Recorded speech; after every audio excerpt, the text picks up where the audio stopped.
Okay, good afternoon. We're going to get started here. Thank you all for being here for our financial wellness and success seminar and really monthly meeting that we're looking to accomplish with our active plan participants. And we'll get into a little bit of the structure of our meetings.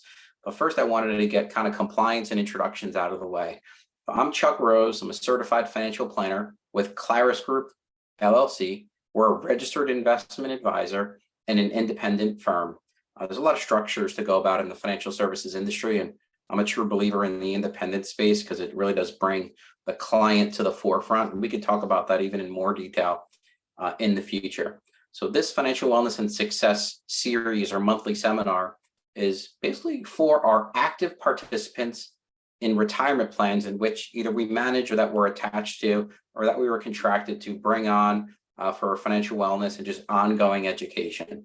So if you're an active participant of a retirement plan of which we're a part of, this is part of kind of the service. And if your employee kind of coworkers are asking about, hey, I didn't get an invite for that success seminar or wellness seminar, please let them know it's for compliance reasons. It's really easier tracking for us to be if you're an active member of the plan. So it doesn't take much, to kind of put a little bit of your paycheck into the retirement plans. And this is really geared towards those that are active because it's going to be some very specific, just reviews and some updates on the plans. But really for financial success, we know it takes more than just the retirement plan. It's a total kind of outlook. And really it goes well beyond just retirement plans. It could be debt, savings, and ongoing. Over time, we really want to bring some guest speakers here as well too, because as a certified financial planner, my role is to bring it all together. And a lot of times I may not be the number one expert in an area. So we can bring different folks in. And I really want to do that guided based on the questions and answers that we're getting submitted through the chat, through email, which you could do that, or just anything that you have, kind of ask us so we can include it in the current show or ongoing as well too. So I'm always trying to keep in touch with the chat function, and I'll try to do a good job of that. So keep dinging me there, and always feel free to throw something in the chat. If we don't get into a current meeting, we'll get into a future one. So I thank you for that. The purpose of doing the webinar style format is because it's a little bit more inconspicuous. If you want to hop on there and just listen, you don't really see each other's names. So it's a little harder sometimes talking in. I could see the participants. But feel free and feel secure asking what you would like. And if you don't want to use the chat function, just email me directly in between sessions. All right, so let's get started. And what I want to basically do is 10-15 minutes of prepared, maybe answering some Q&A that I got ahead of time and some popular questions that we get, and leave time at the end for ask me anything style questions. And again, I may or may not have the direct answers, but it should be fun, and feel free to throw anything out there that's related to your long-term success. So you're coming here as a workplace retirement plan participant, and you're currently adding to or have added to workplace plan. You may be any of various positions, including the owners or several owners of those companies. And I know we want to maximize those plans, but as we discuss, always financial wellness goes well beyond just one account or your retirement plan. So we're going to talk a lot about that and around that as well too. Again, at the end, we may assign some sort of exercise. And if you do take information we discuss here and research it further or find more information out for you or your family's benefit, let us know. Say, hey, I did get more information or I took a step in doing this. So we can help you track your success. So let's start. Let's start by what is the number one thing we could do to start from today to further our success. And in a way, you've already done that by participating in the plan. But let's pretend we're starting fresh today and saying, hey, let's reevaluate. Let's look forward. And one of the best ways to know where you want to go is to look at where you are today, right? Where you're at today. And I just recently sent an email out on the concept of calculating your net worth. And that's adding up all of your assets. Could be savings, could be cash, could be collectibles, could be cars. It could be real estate if you own a home or an apartment. And then you have to subtract all of your debts. Could be credit card debt, mortgage debt, anything. That's the quick calculation for your net worth. I could forward that email if you're interested, or you could look up that concept online. But by knowing where you are today helps you look forward. But I'd say take it a step further and look backwards to where you've come from. What was your childhood like? I know, for me, my parents always kind of struggled towards putting money towards their longer term assets. And that was something that I've seen them struggle with. So I've tried to change that over time. And these are all challenges that we have to face and get over. And then that might help you formulate from here going forward, where do I want to be? And what are some of the trade-offs that I have to make? Like it or not, no matter if we make a couple $1,000s a year or a couple $1,000,000 a year, there's always limited resource. And with limited resource comes decision making, right? You can't really save every single penny that you make. And we realize that there's a balance in this as well too. So when you look at where you're going, start by where you are at today, and then also consider your income. If you have a certain income that you live off of, that's really probably something you don't want to diminish too much into retirement. It's okay if your income takes a little bit of a dip, especially late in your later years, if you don't have dependents, or if you don't, maybe you pay off your mortgage or stabilize your rent. But you really probably want to maintain as much as you can. So that gives you also a kind of guide of saying, hey, if I'm building up savings, it's not really just a number to pile up a certain number of money. It's to replace an income down the road. And you may choose different types of work in your later years, or it may be no work. And that's really up to you. But the earlier you get started on saving some of those things, or stating that and taking steps down that road, can really help. And that's why I've got that image up here of, we're doing a lot of talking, and there's going to be a couple little do's in here as well too, that small steps that you can take action towards, your savings, your investments, and your goals. And, I say that because it's sometimes frustrating and hard to look forward all these years. And sometimes it feels like it takes massive action, but even a small bit of action can really kind of catapult you as long as it's consistent. That could be a way of chipping away your debt or igniting your savings a little bit. And I would say be specific with that. In other words, I'm going to pay my debt off by a certain time frame. And then you can go kind of track back and calculate how much would that be per month. And it's okay if you've got to adjust that. And it's okay if you got to recalibrate and say, hey, I'll pay half of my debt off in that time frame, or I'll increase my savings for the next 5 years. And everyone's got a different family situation. So, I would take a look at that. And it's more than just about savings and retirement. We're doing all this, right, to save for our later years, but we also may have people that are counting on us. Could be children, could be adopted children, it could be just general family that you're helping or living with, could even be parents or grandparents in a lot of situations as well too. A lot of us have dependents. So while we're here trying to make our financial situation better through saving and paying debt, which does take a while, but it does have a compounding effect. So that's the good news. But the question is, what if, God forbid, something happens to you as someone that has dependents? And we would say, that's kind of in the risk management category. We also want to bring up kind of the topic and just the idea of basic life insurance to bridge the gap between now and where you want to be, so that your financial plan doesn't get thrown off. And when you talk about life insurance, a lot of times if you go to different insurance professionals, some are better than others at planning. Be careful, because there's a budget involved with this too. So I would say always talk to multiple professionals. We have referrals that we can give out if you would like, that are either close to you or can work over the phone. Sometimes also insurance varies by state or where you've lived or grew up. So that's something you want to consider, or by health as well too. But basic life insurance can be a really good way to, yes, it's a cost, but to take stress off the table and say, God forbid something happens to me and I can't work, my children or my dependents, whoever that may be, are going to be okay no matter what. So I really wanted to start this off with setting the intentions and having kind of that behavioral aspect of this, because so much of it is really mechanical, and you could pull up any financial calculator online. If you'd like some of the more reputable ones, we could send you links. But we really want to set that intention to say, what is the next priority step I can do? What is the next small step that I can do once per month? Or what can I set up automatically to, in a tiny way, chip away at savings, paying down debt, or just getting yourself in the right direction? So let's take a kind of a turn right now and go towards some of the Q&A that we get in. We get a ton of questions on how does a match work with a retirement plan.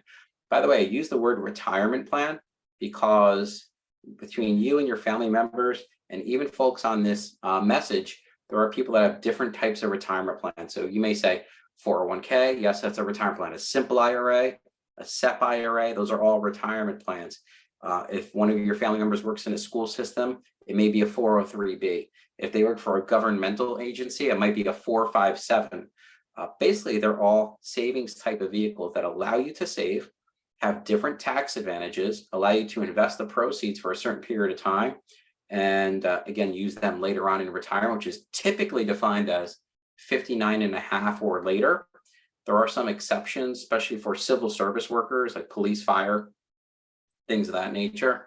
But we can go over those exceptions if anyone needs. Basically, some of them offer a match. Let's get back to the question of what is a match and how does it work? When you're working in a retirement plan and your organization or your company offers a match, it's essentially a great thing because it's free money. So when you're putting in a certain percent of your pay, they're going to match you up to that percent. It could be, example, 3%, 5%. It could be a number of different structures. Those are the two that are most popular.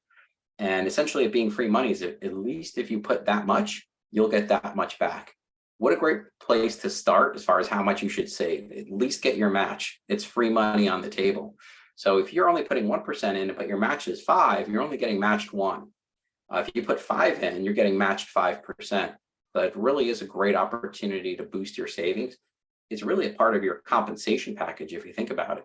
So it's the easiest way to get a raise. And also, how does the match work? And there's all kinds of answers. With retirement plans, you have to remember that they're all written up a little bit differently.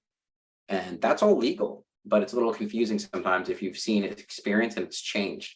I was at a company that did the match after the new year because they did it when they were doing their taxes. So we'd put our money into the retirement plan, and then we'd have to wait till like March, April, or May the next year, and then we would get our match. And it took a while, but it came and it was on the company. What you're seeing a trend towards nowadays is the match coming as you put it in. So if you put $20 in, the $20 will be matched, or whatever certain percent will be matched almost immediately from the company. Now, the companies have the flexibility to send it later, but the match typically comes a lot more often nowadays ahead of time. So don't fret either way. There's different calculations on that. But when there is that match on the table, you want to be sure to at least attain that if you can. That flows into the next question is how much should I put in? And wow, this is a big topic of how much should I put into my long-term savings, whether it's retirement plans or otherwise, so I'm successful. And I'm going to give you a range just off the top of my head. We've seen success happen from anywhere from 10 to 20%. No matter what your income level is, if you put away between 10 and 20%, it's enabled savers to maintain their level of spending through retirement. Obviously, the higher end is easier as far as maintaining your level of spending. And if you're on the higher end of that, congratulations, but also it allows you options later on to stop saving and put your money towards other things. The earlier you save, the better. So that's why I always love to err towards more now if you can. And if you can't, that's okay too. You can come up with a plan to work your way up towards that 5, then 10, then 12, and then 15%. And every time you get a raise, you can change things up a little bit. So that's, I wanted to share that range. We can probably illustrate this in a future event, and I think we should. There's a lot of online financial calculators you can use to say, savings rate. I'll cite one right now that's just been around for decades. It's a strange name, so it's easy to remember. It's called dinkytown.net, and I'll try to keep it in the comment section of the replay because I think it's an important and free, and it's not really like you're going to some place that's selling you a service. It's just a free online calculator. So while we're having these conversations, I wanted to reiterate, be careful of where you're getting your information from. Is that organization giving you information to set you up and sell you something? Or is it legitimately just a great tool? And a lot of times they're trying to collect data because that's the nature of the internet is business. But there are some really good sites as far as that you can use for financial calculators, for life insurance calculators. And if you're just unsure, shoot us an email. We can get you an email back with a couple. Now, we don't have formal partnerships, and we can't really dig in too deep, but they're a place to start and to keep things simple. And quite frankly, if you're a good user of the computer, a lot of times using Excel could be a great way to get started with things like budget, long-term savings, calculations. So Excel is a great place to put things on paper and save them and see how your outlook improves over time. The last question we get a lot and is ultra important is how often should I change your beneficiary? Well, it's not that you should change it, you should review your beneficiary. So when you sign up to a retirement plan, whether that's a company plan or even if you do an IRA, you have to name a beneficiary. And if you're married, it really, in the retirement plan world, it has to be your spouse unless they sign off on it. But a beneficiary is, God forbid something happens to you, what happens to your retirement account, and it goes to that person. So you can have several beneficiaries, but they have to add up to 100%. You can also have what's called a contingent beneficiary.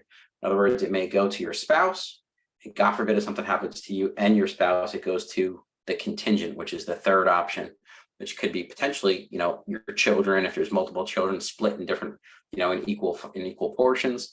And there's a lot of things that can be done for the contingent beneficiary. Again, it's not urgent to change it often, but it's urgent to check it often. And I would check that once a year.